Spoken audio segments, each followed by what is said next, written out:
কিয়ামতের মানুষ কিয়ামতের মাঠের অবস্থা দেখে আদম আলাইহিস সালামের কাছে গিয়ে বলবে, বাবা আদম, আপনার কারণে আমরা দুনিয়ায় গিয়েছি, আপনি আমাদের বাবা, আপনি বলেন না আজকের দিন আর সহ্য হয় না, শরীর থেকে ঘাম জরে জরে হাঁটু পানি হয়ে গিয়েছে, গলা পানি হয়ে গিয়েছে, সাঁতার কাটতেছি, আর সহ্য হয় না, বলেন তো কি করা যায়? আদম আলাইহিস সালাম বলবেন, শোনো আমার সন্তানেরা, শোনো, আমি আল্লাহর কাছে চেহারা দেখাতে পারবো না। আল্লাহ যদি আমাকে বলেন, আদম রে, তোমাকে বলছিলাম এই ফলটা না খাওয়ার জন্য, তুমি কেন খাইছিলা? জবাব দাও।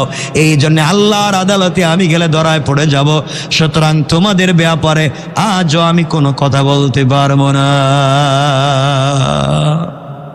সমস্ত কিয়ামতের মানুষেরা দৌড়াতে লাগবে, আস্তে আস্তে করে কিয়ামতের মানুষেরা দৌড়ে আরেকজন পয়গম্বরের কাছে যাবে, নূহ আলাইহিস সালামের কাছে যাবে, আর বলবে, পয়গম্বর নূহ, আপনি বলেন না কি করা যায়, জাহান্নামের আগুন থেকে কেমনে বাঁচানো যায়?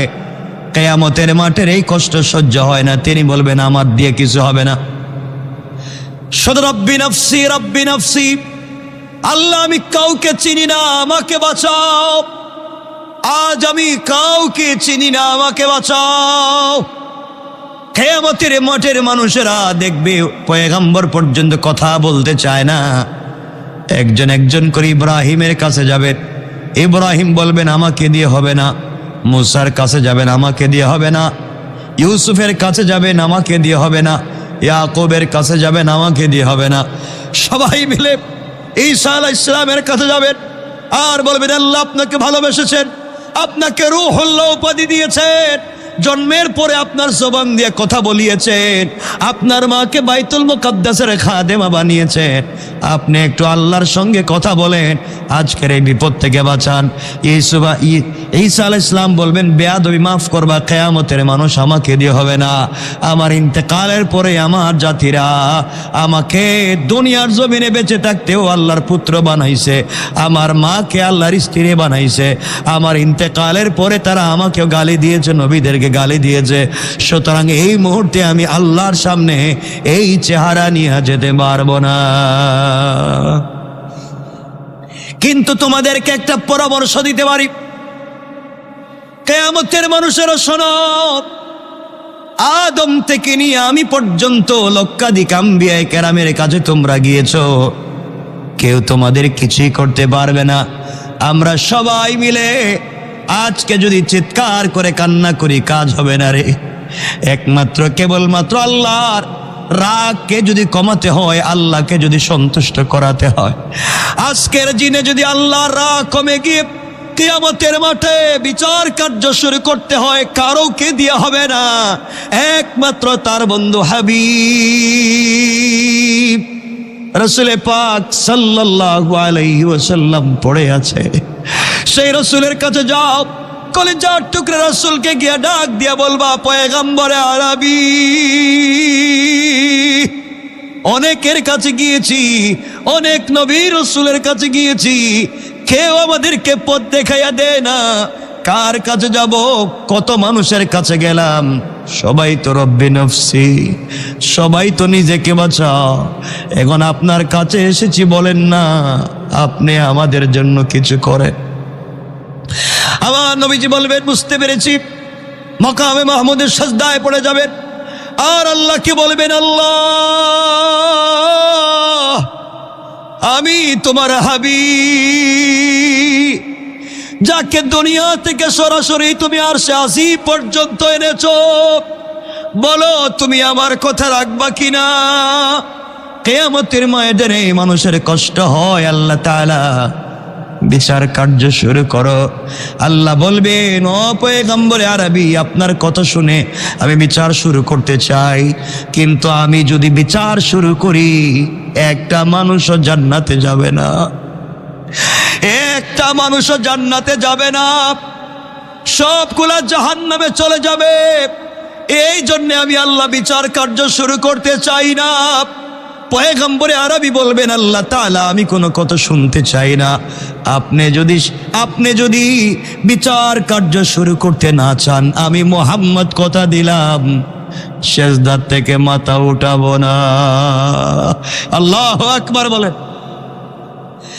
এবার পয়গম্বর আরবি চিৎকার করে সেজদায় গিয়ে আল্লাহকে ডাক দিয়া বলবে, আল্লাহ,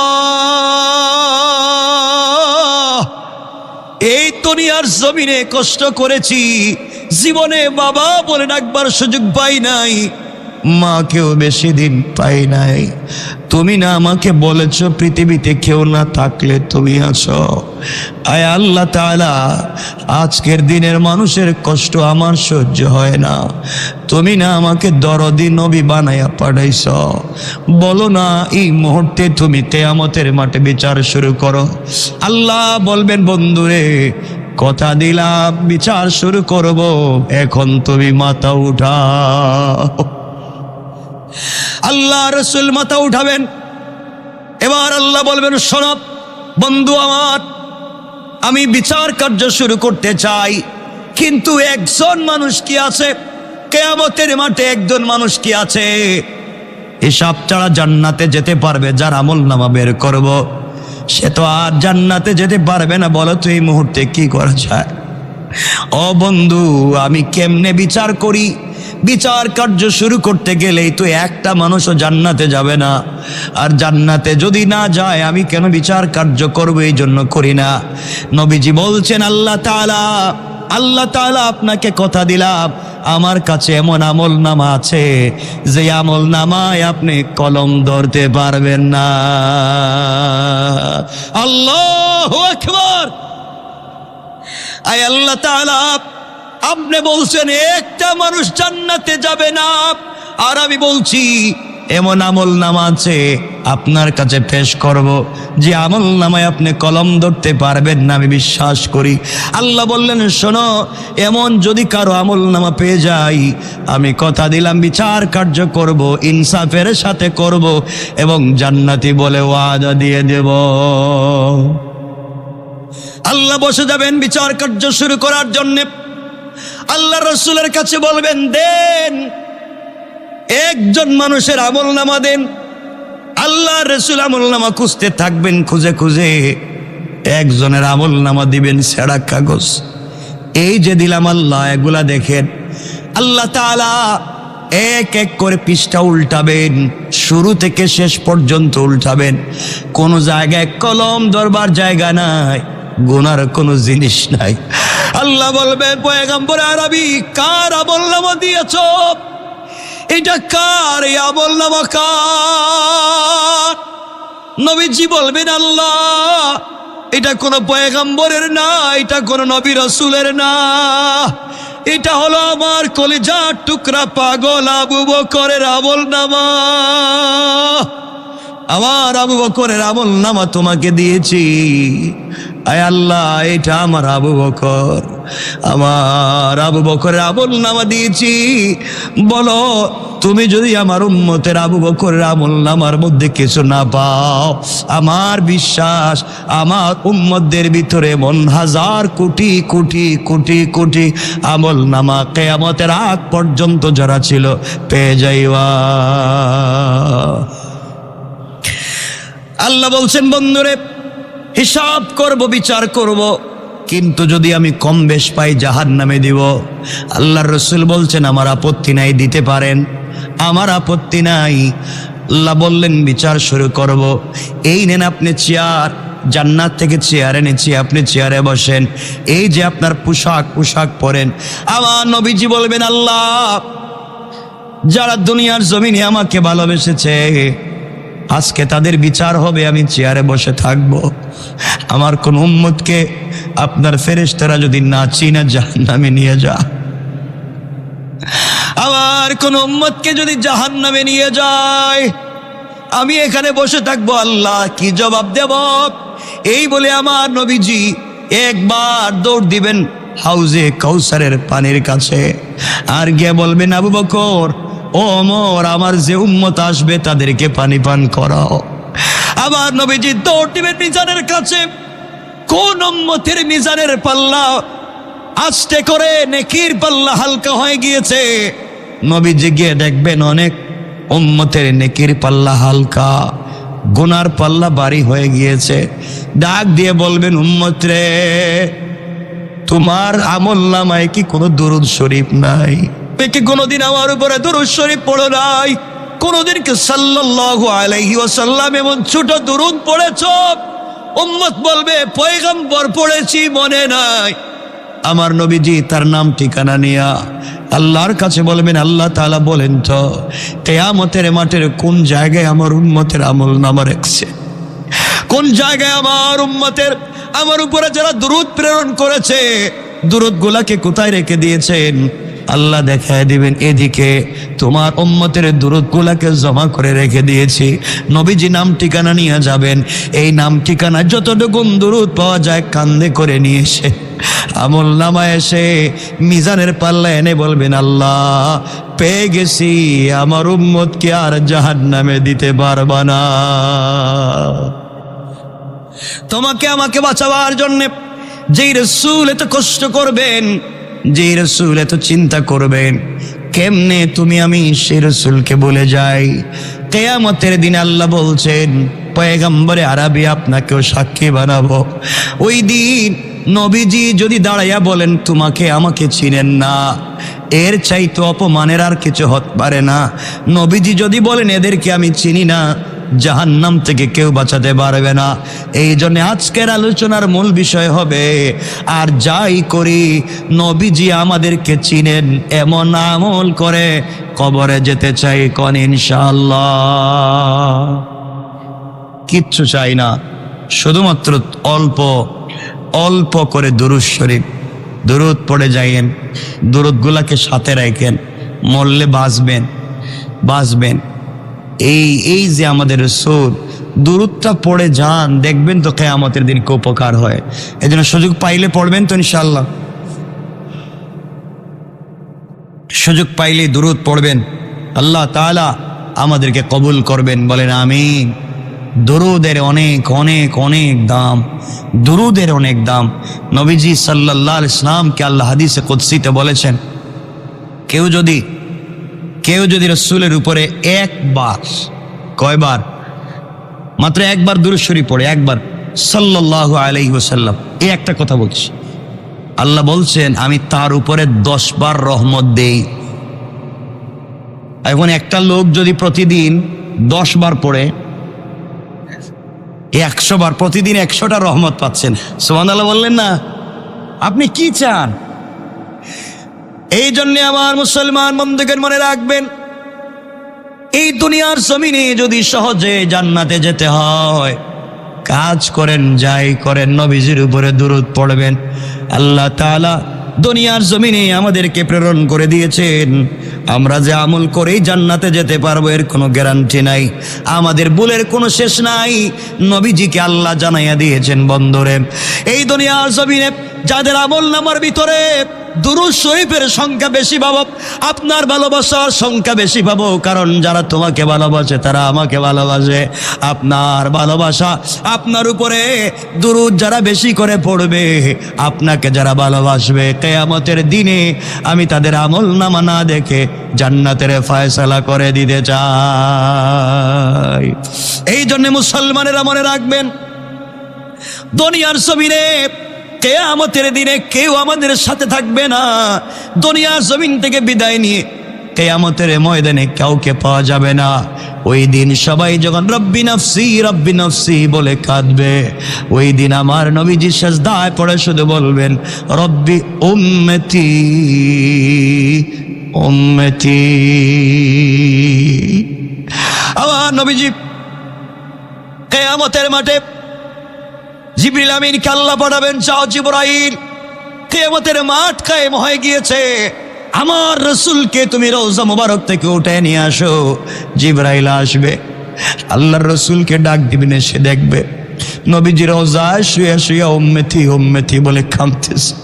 জিবরাইল ডাক দিবেন, পাগলের মতো নবীজি উঠবেন আর বলবেন, জিবরাইল মনে দেরি করে ফেলছো, তুমি আগে বলো, আমি কিছু জানতে চাই না, আমার উম্মতের কি অবস্থা,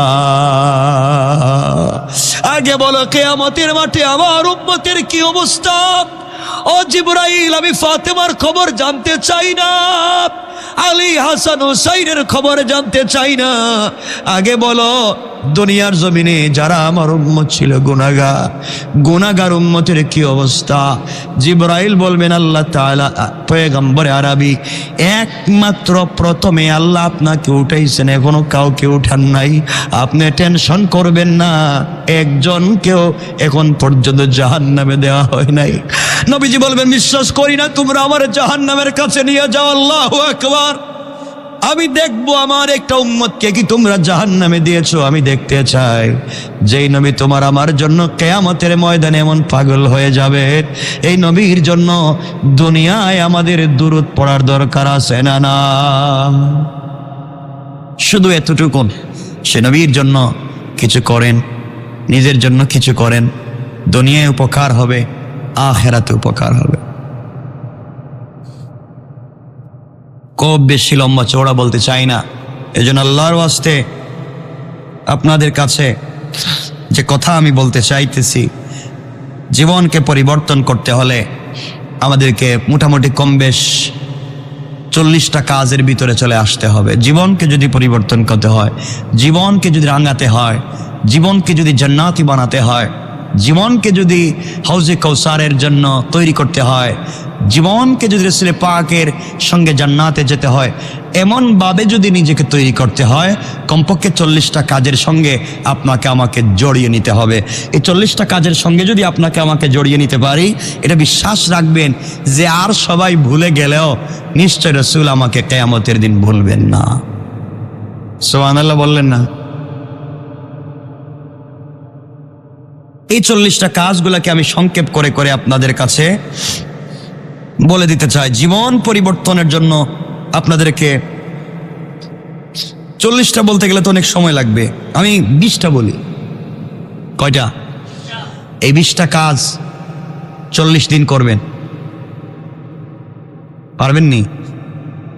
ইনশাল্লাহ তো আমিও জানি এটা পারবেননি। বলেন না ইনশাল্লাহ, সবাই বলেন না, বলেন না, হাত উঠে বলেন না। ইয়া আল্লাহ আমাদেরকে কবুল করো, জোরে বলেন আমিন। আল্লাহ আমরা তো দুর্বল, পারবো না, তুমি আমাদেরকে হিম্মত দিও, আমিন। এই 40 দিনে ধারাবাহিকভাবে 20টা কাজ যদি করতে পারেন, কি লাগে আপনার, আর কি দরকার? আর 1 নম্বর হচ্ছে এই 40টা দিন দেখে তো ট্রাই করে পারা যায় কিনা জীবন পরিবর্তন হয়ে যাবে। 1 নম্বর, ঘুমানোর আগে চেষ্টা করেন তাহাজ্জুদের নামাজ পড়ে ঘুমাবেন। একথা আমি বলতেছি না, ঘুমানোর আগে শুধুমাত্র তাহাজ্জুদের নামাজ পড়ার নিয়ত করে ঘুমাইয়া যান। কিসের নিয়ত করে? 1 নম্বরে কি করবেন? ঘুমানোর আগে তাহাজ্জুদ পড়ার নিয়ত করে ঘুমান। যদি নাও পড়তে পারেন, পুরা তাহাজ্জুদের সওয়াব পেয়ে যাবেন। এটা পারবো না, আচ্ছা তাহাজ্জুদ পড়তে বলতেছি না আমি, যদি না পড়তে পারেন নিয়তটাও করতে পারবেন না যে আল্লাহ আমি নিয়ত করলাম যদি বেঁচে থাকি, উঠতে পারি, আমি তাহাজ্জুদের সালাত পড়ব। পারবেন না ইনশাল্লাহ? 1। 2 নম্বর, ঘুম থেকে যখন উঠেন, আমি আপনাকে বলছি না ফজরের আগে উঠবেন, আপনি তো উঠবেন অবশ্যই, যদি উঠতে না পারেন যখনই উঠবেন, আপনি ঘুম থেকে যখনই উঠবেন, উঠার পরে দোয়া পড়বেন। ঘুম থেকে উঠে আলহামদুলিল্লাহ আমি মরে গিয়েছিলাম, তুমি আমাকে আবার জীবিত করেছো, এই কথা বলতে পারবো না? আলহামদুলিল্লাহিল্লাযী আহইয়ানা, এই যে আরবি যে দুইটার অর্থই বলছি আমি, বাদামা আমাতানা, আল্লাহ আমি তো মরে গিয়েছিলাম, তুমি আমাকে আবার জিন্দা করেছো। আমরা বলতে পারবো না? আমি আরবি বলতে বলছি না, বাংলা বলতে পারবেন না?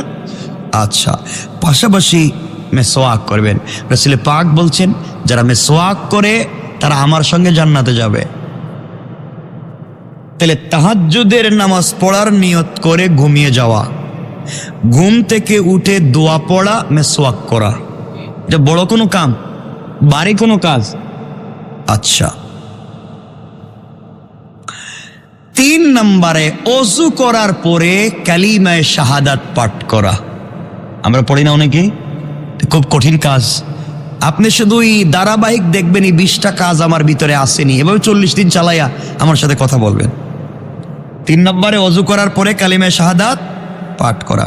4 নম্বরে সুযোগ থাকলে রাতে তাহাজ্জুদের নামাজ পড়ে ঘুমানো।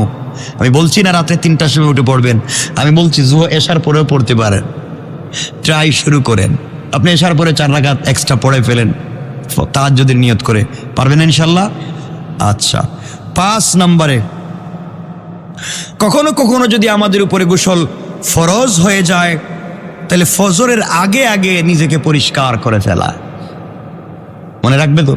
মনে থাকবে তো ইনশাল্লাহ? মনে থাকবে ইনশাল্লাহ। 6 নম্বর, চেষ্টা করব 5 ওয়াক্তর আজান শোনা। আমি বলছি শুধু আজান শোনা, আজান শোনা, এবং চেষ্টা করবেন আজানের উত্তর দেওয়া। প্রতিদিন কয়বার? 5 বার আজান দে মুয়াজ্জিন, ডাকতেছে কে? তে আল্লাহর ডাকটা আপনি 5 বার শুনবেন প্রতিদিন, 5 বার উত্তর দিলেন। কি চিন্তা করছেন? ডাকতেছেন আল্লাহ, জবাব দিচ্ছেন আপনি, সুবহানাল্লাহ বললেন না? পারবো না এটা আমরা ইনশাআল্লাহ। এরপরে 7 নম্বর, ফজরের সুন্নতকে গুরুত্ব দিয়ে আদায় করা। ফজরের সুন্নতকে গুরুত্ব দিয়ে আদায় করা। 8 নম্বরে, কেউ যদি বিনা হিসেবে জান্নাতে যেতে চায়, আর কিয়ামতের দিনে আল্লাহকে সন্তুষ্ট আল্লাহ আছেন বুঝাতে চায়, সে যেন সূর্য উদয়ের পূর্বে কোরআন তেলাওয়াত করে। সূর্য উদয়ের আগে, ফজরের আগে পড়ে, ফজরের নামাজের পরে তো সূর্য উদয় হয়, আপনি নামাজের পরে নামাজের আগে বসে রয়েছেন মসজিদে, পড়েন না কোরআন শরীফ। আল্লাহ রসুল বলছেন সূর্য উদয়ের আগে কোরআন তিলাওয়াত করা। এবং 9 নম্বর, সূর্য উদয়ের পরে ইশরাকের নামাজ পড়া। এটা অনেকেই পড়ে থাকে, পারবেন না ইনশাল্লাহ? নবীজি বলেছেন কেউ যদি কিয়ামতের দিনে আমাকে পেতে চায়, সে আমাকে খোঁজা লাগবে না, আমি তাকে খুঁজে বের করব। সে যদি প্রতিদিন 12 রাকাত সুন্নত নামাজ আদায় করে। কয় রাকাত? 12 রাকাত সুন্নত যদি আপনি পড়তে পারেন, আল্লাহ রসুল বলছেন আমি এর খুঁজে বের করব। সুবহানাল্লাহ বলেন। চেষ্টা করবেন। 11 নম্বর, সালাতুদ দুহা। সালাতুদ দুহা বুঝছেন আপনারা? সালাতুদ দুহা, এই নামাজটা পড়তে পারবেন না এটা? আচ্ছা, এটা তো পড়ে অনেকে দেখলাম তো পড়ে, দুপুরে টাইমে অনেকে পড়ে দেখলাম তো। সালাতুদ দুহা আদায় করা চেষ্টা করবেন, আল্লাহ পাক যেন কবুল করেন। কয়টা বলছি? 11টা। 12 নম্বর, চেষ্টা করবেন সময় মতো ওয়াক্তের ভিতরে ফজর, জোহর, আসর, মাগরিব, ইশা এই 5 ওয়াক্ত নামাজ পড়া ওয়াক্তের ভিতরে। পারবো না? আচ্ছা, আমাদের কাজ কি? আমাদের কাজই তো এটা, নামাজ পড়া। পারবো না আমরা সময় মতো ওয়াক্তের ভিতরে আদায় করা? 13 নম্বর, প্রতিদিন প্রত্যেক ফরজ নামাজের পরে কেউ যদি, রাসূল পাক বলেছেন বিনা হিসাবে জান্নাতে যেতে চায়, প্রতিদিন ফরজ নামাজের পরে সে যেন আয়াতুল কুরসি পাঠ করে। সুবহানাল্লাহ বলেন। এবং 3 কুল হু আল্লাহু আহাদ, কুল হু আল্লাহু, কুল আউযু বিরাব্বিন নাস, এরপরে মানে নাস, ফালাক, ইখলাস। চাইলে কুল ইয়া আইয়ুহাল কাফিরুন পড়তে পারেন, আমি 3টা বলছি। এটা কি খুব কঠিন সূরা? আচ্ছা। 14 নম্বর, প্রতি সোমবার এবং বৃহস্পতিবার সুযোগ থাকলে রোজা রাখা। এটা অনেক করেন আমি জানি, অনেক আমার সাথে, সবাই তো না, 1-2 জন আছেন। প্রত্যেক সপ্তাহে 2টা রোজা রাখেন, প্রতি সোম এবং বৃহস্পতিবার। নবীজি এটা করতেন। অথবা 15 নম্বর হচ্ছে প্রতি মাসে আইয়ামে বীজের রোজা রাখা। আইয়ামে বীজ 3 দিন রোজা রাখা। 16 নম্বর হচ্ছে প্রত্যেক শুক্রবার সূরা কাহাফ তেলাওয়াত করা। পারবেন না ইনশাল্লাহ? 17 নম্বর হচ্ছে প্রতিদিন সূরা ওয়াকিয়া, সূরা ইয়াসিন তেলাওয়াত করা। এগুলো আসলে করেন আপনারা, এটা ধারাবাহিক রুটিন করবেন শুধু।